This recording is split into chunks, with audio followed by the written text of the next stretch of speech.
ಎಷ್ಟು ಸಾರಿ ತೊಳೆದ್ರಿ ಮೀನನ್ನ? ಹಾಂ, 2 ಸಾರಿ. ಇನ್ನೂ ಒಂದು ಸಾರಿ ತೊಳಿಬೇಕಾಗಿತ್ತು. ಹೋಗಿ ಈಗ ಇಲ್ಲ, ಇನ್ನೂ ಒಂದು ಸಾರಿ ತೊಳಿಬೇಕು ಫ್ರೆಂಡ್ಸ್. ನಮ್ಮ ಮನೇಲಿ 2 ಸಾರಿ ತೊಳೆದಿದ್ದಾರಂತೆ. ಮೀನಂತೂ ಒಂದು 4 ಸಾರಿ ತೊಳಿಲೇಬೇಕು.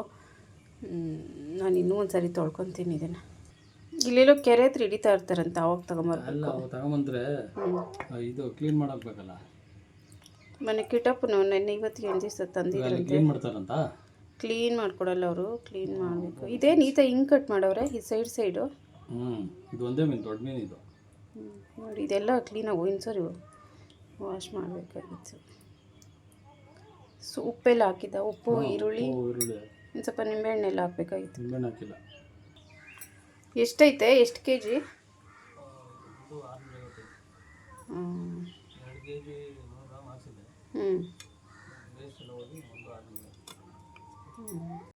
ಹಾಯ್ ಫ್ರೆಂಡ್ಸ್, ನಮಸ್ತೆ ಎಲ್ಲರಿಗೂ. Welcome to Janu vlogs. Friends, ಇವತ್ತು ಸಂಡೇ ಬೆಳಗ್ಗೆ ಇವತ್ತು ಸಂಡೇ ಸ್ಪೆಷಲ್ಲು ಮೀನು ಸಾಂಬಾರು ಮಾಡ್ತಾಯಿದ್ದೀನಿ. ಮೀನು ಸಾಂಬಾರು ಮುದ್ದೆ ಮಾಡ್ತಾಯಿದ್ದೀನಿ. ಫ್ರೈ ಅಂದರೆ ತವಾ ಫ್ರೈ ಮಾಡಬೇಕು ಇವಾಗ ಗೊತ್ತಿಲ್ಲ. ಬೇಕು ಅಂದರೆ ಸ್ವಲ್ಪ ಮಾಡಿಕೊಡೋದು. ಮೀನು ಜಾಸ್ತಿನೇ ತಂದಿದ್ದಾರೆ, ನೋಡಬೇಕು ಏನು ಮಾಡ್ತೀನಿ ಅಂತ. ಫ್ರೆಂಡ್ಸ್, ಬೇರೆ ಏನೂ ಇಲ್ಲ. ಇವತ್ತು ಮೀನು ಸಾಂಬಾರು ಮಾಡೋದನ್ನು ರೆಸಿಪಿನ ಶೇರ್ ಮಾಡ್ತಾಯಿದ್ದೀನಿ. ಬನ್ನಿ ನಾನು ಯಾವ ಥರ ಮಾಡ್ತೀನಿ ಅಂತ ನೋಡಿ ಹೇಳ್ತೀನಿ. ಫ್ರೆಂಡ್ಸ್, ಮೀನನ್ನು ಒಂದು 2 ಸಾರಿ ತೊಳೆದಿದ್ದಾರೆ ಅಂತ ಹೇಳಿದ್ರಲ್ವ, ನಾನು ಇನ್ನೂ ಒಂದು 2 ಸಾರಿ ತೊಳ್ಕೊತೀನಿ. ಈಗ ಮಸಾಲೆನ ರೆಡಿ ಮಾಡ್ಕೊಳ್ತಾ ಇದ್ದೀನಿ. ಸ್ವಲ್ಪ ಬಾಂಡಿಗೆ ಎಣ್ಣೆ ಹಾಕಿದ್ದೀನಿ. ಈರುಳ್ಳಿ, ಬೆಳ್ಳುಳ್ಳಿ, ಚಕ್ಕೆ, ಲವಂಗ, ಮೆಣಸಿನ್ಕಾಯಿ, ಮೆಣಸು, ಮೆಂತ್ಯ, ಸ್ವಲ್ಪ ಜೀರಿಗೆ ಇಷ್ಟನ್ನು ಹಾಕಿ ಎಣ್ಣೆಯಲ್ಲಿ ಫ್ರೈ ಮಾಡ್ಕೊತಾ ಇದ್ದೀನಿ. ಇನ್ನು ಬೆಳ್ಳುಳ್ಳಿ ಹಾಕಿಲ್ಲ, ಈಗ ಬೆಳ್ಳುಳ್ಳಿನ ಹಾಕ್ತೀನಿ. ಈ ಥರ ಎಣ್ಣೆಲೆಲ್ಲ ಚೆನ್ನಾಗಿ ಎಲ್ಲ ಫ್ರೈ ಮಾಡ್ಕೊಳ್ಳೋದ್ರಿಂದ ಸಾಂಬಾರು ತುಂಬ ಟೇಸ್ಟಾಗಿ ತುಂಬ ಚೆನ್ನಾಗಿ ಬರುತ್ತೆ. ಒಬ್ಬೊಬ್ಬರು ಹಸಿದನ್ನೇ ಹಾಕ್ತಾರೆ. ನಾನು ಹಸಿದನ್ನು ಶುಂಠಿ ಕೊಬ್ಬರಿನ ಮಾತ್ರ ಹಸಿದು ಹಾಕ್ತಾಯಿದ್ದೀನಿ. ಇನ್ನೆಲ್ಲ ಅದನ್ನು ಫ್ರೈ ಮಾಡ್ಕೊತಾ ಇದ್ದೀನಿ. ನೋಡಿ, ಇದೆಲ್ಲ ಚೆನ್ನಾಗಿ ಫ್ರೈ ಆಗಾದ್ಮೇಲೆ ಸ್ವಲ್ಪ ಕಡಲೆಪಪ್ಪನ, ಒಂದು ಮುಕ್ಕಾಲು ಸ್ಪೂನಷ್ಟು ಕಡಲೆಪಪ್ಪನ ಹಾಕಿ ಅದನ್ನು ಲೈಟಾಗಿ ಇದನ್ನೇನು ಜಾಸ್ತಿ ಫ್ರೈ ಮಾಡೋಷ್ಟೇನು ಬೇಕಿಲ್ಲ, ಅದನ್ನು ಫ್ರೈ ಮಾಡಿ 1.5 ಸ್ಪೂನಷ್ಟು ಧನಿಯಾ ಪೌಡರನ್ನು ಹಾಕ್ತಾಯಿದ್ದೀನಿ. ಹಾಗೆ ಸ್ವಲ್ಪ ಅರಿಶಿನ ಪುಡಿನ ಹಾಕಿ ಅದನ್ನು ಅಷ್ಟೇ ಲೈಟಾಗಿ ಎಣ್ಣೆಯಲ್ಲೆಲ್ಲ ಫ್ರೈ ಮಾಡ್ಕೊತೀನಿ. ಫ್ರೆಂಡ್ಸ್, ಒಬ್ಬೊಬ್ಬರು ಒಂದೊಂದು ಥರ ಮಾಡ್ತಾರೆ ಮೀನು ಸಾಂಬಾರನ್ನು. ಒಬ್ಬೊಬ್ಬರು ಸಾಂಬಾರು ಪುಡಿ ಇಟ್ಟು ಮಾಡ್ತಾರೆ. ನಾವು ಸಾಂಬಾರು ಪುಡಿ ಇಡಲ್ಲ, ಇದೇ ಥರನೇ ಮಾಡೋದು. ಮತ್ತು ಹುಣಸೆಹಣ್ಣೊಂದು ಹಾಕ್ಕೊತೀವಿ ಎಕ್ಸ್ಟ್ರಾ. ಹುಣಸೆಹಣ್ಣನ್ನು ನೆನೆಸಿ ಇಟ್ಟಿದ್ದೀನಿ.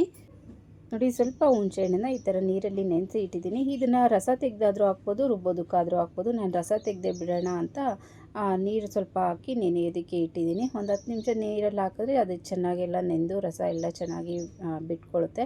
ಆಗ ಅದನ್ನೆಲ್ಲ ಕಿವುಚಿ ರಸ ಮಾತ್ರ ಹಾಕೋಣ ಅಂತ. ತುಂಬ ಹುಳಿ ಇಟ್ಟು ನಮ್ಮ ಮನೇಲಿ ಇಷ್ಟಪಡಲ್ಲ, ಅದಕ್ಕೆ ಸ್ವಲ್ಪ ಬಿಡೋಣ ಅಂತ ಹುಣಸೆಹಣ್ಣನ್ನ ನೆನೆಸಿ ಇಟ್ಟಿದ್ದೀನಿ. ನೋಡಿ, ಇದೆಲ್ಲ ಎಣ್ಣೆಯಲ್ಲಿ ಫ್ರೈ ಮಾಡಿದಾಗ ಆಯಿತು. ಈಗ ಮಿಕ್ಸಿ ಜಾರ್ಗೆ ಈ ಫ್ರೈ ಮಾಡಿರೋ ಅದನ್ನು ಮಸಾಲೆ ಐಟಮ್ನ ಹಾಕ್ತಾಯಿದ್ದೀನಿ. ಇದ್ರ ಜೊತೆ ಸ್ವಲ್ಪ ಶುಂಠಿ, ಸ್ವಲ್ಪ ನೋಡಿ ಕೊಬ್ಬರಿನ ಈ ಥರ ಸಣ್ಣದಾಗಿ ಹಚ್ಚಿ ಇಟ್ಕೊಂಡಿದ್ದೀನಿ. ಒಂದು 2 ಇಂಚು ಶುಂಠಿ ಹಾಕ್ತಾಯಿದ್ದೀನಿ. ಮತ್ತು ಸ್ವಲ್ಪ ಕೊತ್ತಂಬರಿನ ಹಾಕಿ ಸ್ವಲ್ಪ ನೀರನ್ನು ಹಾಕಿ ನುಣ್ಣಗೆ ಗ್ರೈಂಡ್ ಮಾಡ್ಕೊತೀನಿ. ಈ ಫ್ರೈ ಮಾಡ್ಕೊಂಡಿದ್ದೆ ಅಲ್ವಾ, ಅದಕ್ಕೆ ಸ್ವಲ್ಪ ನೀರನ್ನು ಹಾಕ್ಬಿಟ್ಟು ಅದಕ್ಕೆ ಮಿಕ್ಸ್ ಮಾಡ್ತಾಯಿದ್ದೀನಿ. ನೀರನ್ನು ಹಾಕ್ತಾಯಿದ್ದೀನಿ. ಈಗ ನುಣ್ಣಗೆ ಇದನ್ನು ಗ್ರೈಂಡ್ ಮಾಡ್ಕೊತೀನಿ, ಇನ್ನು ಸ್ವಲ್ಪ ನೀರು ಹಾಕ್ಕೊಂಡು. ಫ್ರೆಂಡ್ಸ್, ಮೀನು ಸಾಂಬಾರನ್ನು ಬೇಗನೆ ಮಾಡಿಬಿಡ್ಬೋದು. ಮಸಾಲೆ ಒಂದು ರೆಡಿ ಮಾಡ್ಕೊಂಡ್ರೆ ಒಂದು 5 ನಿಮಿಷಕ್ಕೆಲ್ಲ ಸಾಂಬಾರು ರೆಡಿ ಮಾಡ್ಕೊಳ್ಬೋದು. ಮೀನು ಸಾಂಬಾರು ಮಾಡೋದೇನು ಕಷ್ಟ ಅಂತ ಅನಿಸಲ್ಲ. ಈಗ ಮಸಾಲೆ ರೆಡಿ ಆಯಿತು. ಒಂದು ಪಾತ್ರೆನ ಇಟ್ಟಿದ್ದೀನಿ. ಈಗ ಒಗ್ಗರಣೆ ಮಾಡ್ಕೊತಾ ಇದ್ದೀನಿ. ಸ್ವಲ್ಪ ಎಣ್ಣೆ ಹಾಕಿ, ಸಾಸಿವೆ ಹಾಕಿ, ಕರಿಬೇವು ಹಾಕ್ತಾಯಿದ್ದೀನಿ. ಹಾಗೆ ಸ್ವಲ್ಪ ಈರುಳ್ಳಿ ಹಾಕ್ತಾಯಿದ್ದೀನಿ. ಸ್ವಲ್ಪ ಬೆಳ್ಳುಳ್ಳಿನ ಜಜ್ಜಿಟ್ಟು ಹಾಕ್ತಾಯಿದ್ದೀನಿ. ಮತ್ತು ಒಂದು 4 ಮೆಣಸಿನ್ಕಾಯಿನ ಹಾಕ್ತಾಯಿದ್ದೀನಿ. ಬ್ಯಾಡಗೆ ಮೆಣಸಿನ್ಕಾಯಿ ಇದ್ರೂ ಹಾಕ್ಬೋದು, ಖಾರದ ಮೆಣಸಿನ್ಕಾಯಿ ಆದರೂ ಆಗಲಿ, ಯಾವುದಾದ್ರೂ ಸರಿ ಮೆಣಸಿನ್ಕಾಯಿನ ಹಾಕಿ ಇದನ್ನೇ ಸ್ವಲ್ಪ ಎಣ್ಣೆಲೆಲ್ಲ ಫ್ರೈ ಮಾಡ್ತಾಯಿದ್ದೀನಿ. ಫ್ರೆಂಡ್ಸ್, ಇದಕ್ಕೆ ಬೆಳ್ಳುಳ್ಳಿ ಒಗ್ಗರಣೆ ಮಾಡೋದ್ರಿಂದನೂ ಅಷ್ಟೇ ತುಂಬಾ ಟೇಸ್ಟ್ ಬರುತ್ತೆ. ರುಬ್ಬೋದಕ್ಕೂ ಹಾಕಿರ್ತೀವಿ, ಹಾಗೂ ಒಗ್ಗರಣೆಗೂ ಬೆಳ್ಳುಳ್ಳಿ ಈರುಳ್ಳಿ ಹಾಕೋದ್ರಿಂದ ತುಂಬಾ ಟೇಸ್ಟ್ ಬರುತ್ತೆ. ಈ ಒಗ್ಗರಣೆನೇ ಅರ್ಧ ಮೀನು ಸಾಂಬಾರಿಗೆ ಟೇಸ್ಟ್ ಬರೋ ಥರ ಮಾಡೋದು. ಈ ಮಸಾಲೆನೆಲ್ಲ ಹಾಕಿ ನಮಗೆ ಎಷ್ಟು ಬೇಕೋ ಅದನ್ನು ಸ್ವಲ್ಪ ಎಣ್ಣೆಯಲ್ಲಿ ಫ್ರೈ ಮಾಡ್ತೀನಿ. ಮತ್ತು ಎಷ್ಟು ಬೇಕೋ ಅಷ್ಟು ನೀರನ್ನು ಹಾಕ್ಬಿಟ್ಟು, ತುಂಬ ನೀರು ಹಾಕೋದಕ್ಕೆ ಹೋಗಬಾರ್ದು, ಯಾಕೆಂದರೆ ತುಂಬ ನೀರಾಗ್ಬಿಡುತ್ತೆ. ಇದನ್ನೆಲ್ಲ ಸ್ವಲ್ಪ ನಮಗೆ ಯಾವ ಕನ್ಸಿಸ್ಟೆನ್ಸಿ ಬೇಕೋ ನೋಡಿಕೊಂಡು ಸ್ವಲ್ಪ ನೀರು ಹಾಕ್ಬಿಟ್ಟು, ಆಮೇಲೆ ಟೇಸ್ಟ್ಗೆ ಎಷ್ಟು ಬೇಕೋ ಅಷ್ಟು ಉಪ್ಪು ಹಾಕ್ಬಿಟ್ಟು ಚೆನ್ನಾಗಿ ಕುದಿಸ್ಬೇಕು. ಮಸಾಲೆನ ಸ್ಮೆಲ್ಲೆಲ್ಲ ಹೋಗಬೇಕು, ಅದುವರೆಗೂ ಕುದಿಸ್ಬೇಕು. ನೋಡಿ, ನಾನು ಇಷ್ಟು ನೀರನ್ನು ಹಾಕಿದ್ದೀನಿ. ಇಷ್ಟೇ ತಿಕ್ನೆಸ್ ಆಗಿ ಇರಲಿ. ಈಗ ಟೇಸ್ಟ್ಗೆ ಎಷ್ಟು ಬೇಕೋ ಅಷ್ಟು ಉಪ್ಪನ್ನು ಹಾಕಿ ಪ್ಲೇಟನ್ನು ಕ್ಲೋಸ್ ಮಾಡಿ ಒಂದು 10 ನಿಮಿಷ ಚೆನ್ನಾಗಿ ಕುದಿ ಬರೋವರೆಗೂ ಕುದಿಸ್ತೀನಿ ಇದನ್ನು. ಈ ಸಾಂಬಾರನ್ನು ಅಂದರೆ ಮಸಾಲನೇ ಕುದಿಸ್ಕೊಂಡ್ರೆ ಆಯಿತು, ಮೀನು ಸಾರು ರೆಡಿ ಆದಂಗೆ ಲೆಕ್ಕ. ನೋಡಿ ಫ್ರೆಂಡ್ಸ್, ಚೆನ್ನಾಗಿ ಕುದೀತಾ ಇದೆ, ಘಮ ಬರ್ತಾ ಇದೆ, ಸ್ಮೆಲ್ದಂತೂ ತುಂಬಾ ಚೆನ್ನಾಗಿ ಬರ್ತಾ ಇದೆ. ಫ್ರೆಂಡ್ಸ್, ನಾನು ಹುಣಸೆ ಹಣ್ಣನ್ನು ಕಿವುಚ್ಬಿಟ್ಟು ಇದಕ್ಕೆ ಬಿಟ್ಟಿದ್ದೀನಿ, ಅದು ವಿಡಿಯೋ ಆಗಿಲ್ಲ, ಸಾರಿ.